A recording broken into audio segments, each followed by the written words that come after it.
Welcome back to Ticket Tennis. So in case you missed last week's incident between the Davis Cup tie between Belgium and Chile, let's take a look at what happened and then break down why, again, the wrong decision here was made. Here you're going to see Bergs from Belgium, after winning a point, run up to the net and strike Garin from Chile. Let's take a look.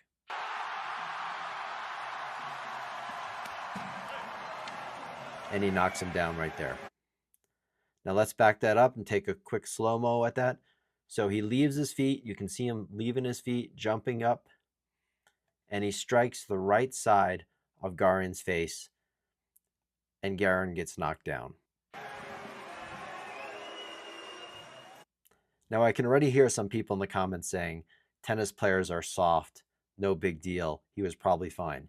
But take a look at this photo that Garin posted. You can clearly see the impact on his face.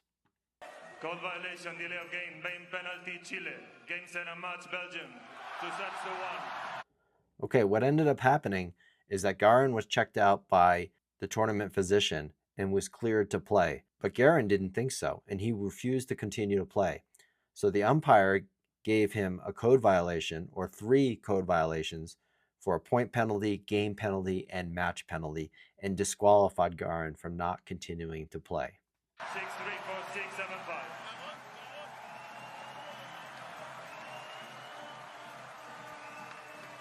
So Belgium wins the match, and Garin is leaving the court. So let's review what happened. Now, according to this article, Garin picked himself up and looked shocked and disoriented by what happened. To Bergs' credit, he did apologize instantly before the chair umpire gave him a code violation for unsportsmanlike conduct. So this clearly was an accident and wasn't done on purpose. Now let's take a look at the rules. According to Davis Cup regulations, team members shall not at any time physically abuse any official, opponent, spectator, or other person within the precincts of the site. For the purposes of this section, physical abuse is the unauthorized touching of an official, opponent, spectator, or other person. And as it says here, Bergs' leap into Garin certainly met that threshold, and per the regulations, in circumstances that are flagrant and particularly injurious to the success of a tie, the referee shall have the authority to declare a default for a single violation of this section. So why didn't the umpire default Bergs and Belgium for this situation? Well, the ITF supervisor was Carlos Ramos, and he explained the decision not to default Bergs after the match. I consider it a very unfortunate accident between 2 players caused unfortunately by a player without any intention, Ramos said in a news conference. This is absurd. It doesn't matter whether it was intentional or not intentional. It actually happened. And it doesn't matter if the physician cleared Garin to play. There's only one person knows whether Garin was able to continue play or not, and that is Garin himself. The rules are very clear here. While it was an unfortunate accident, the umpire should have no leeway in determining whether Garin can continue to play, and to default Chile and Garin for this incident is really quite absurd. And again, this does not matter. It said Ramos said in the independent tournament director cleared Garin to continue. But did they go through a concussion protocol or any of that? Did they have that opportunity? Do they have that ability while they're on the court? I find that highly unlikely. And again, the physician should not be the one that's able to clear and prove that Garin can play.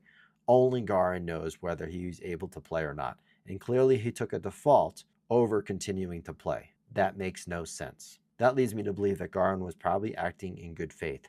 And whether or not it was good faith or not, it's still irrelevant. He got hit, knocked down, and was clearly injured.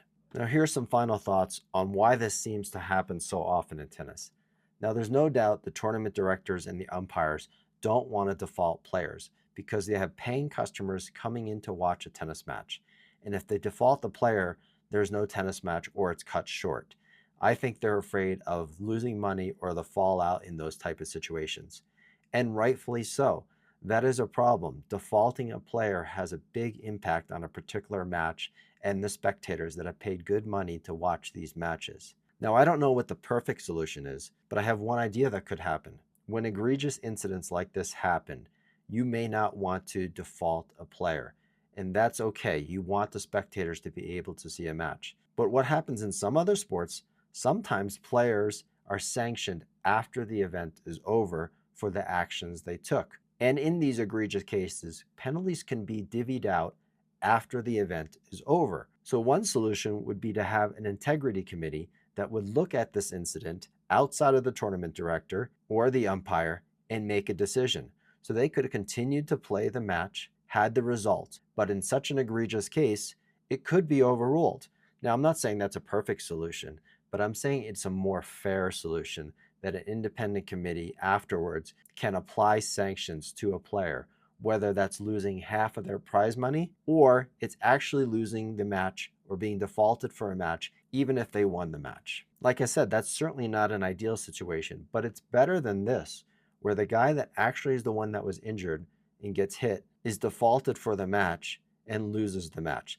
That makes no sense to me. There's probably no perfect solution here, but sanctioning players after the fact could be done and makes more sense than what is continuing to happen by umpires and officials being afraid to eject players for bad behavior or bad actions. And make no mistake about it, if you penalize players and actually sanction half of their prize money or a percentage of their prize money or default them after the fact, you will change behavior. So those are my thoughts on this situation and this incident. And these types of situations are not okay, and they should be handled differently.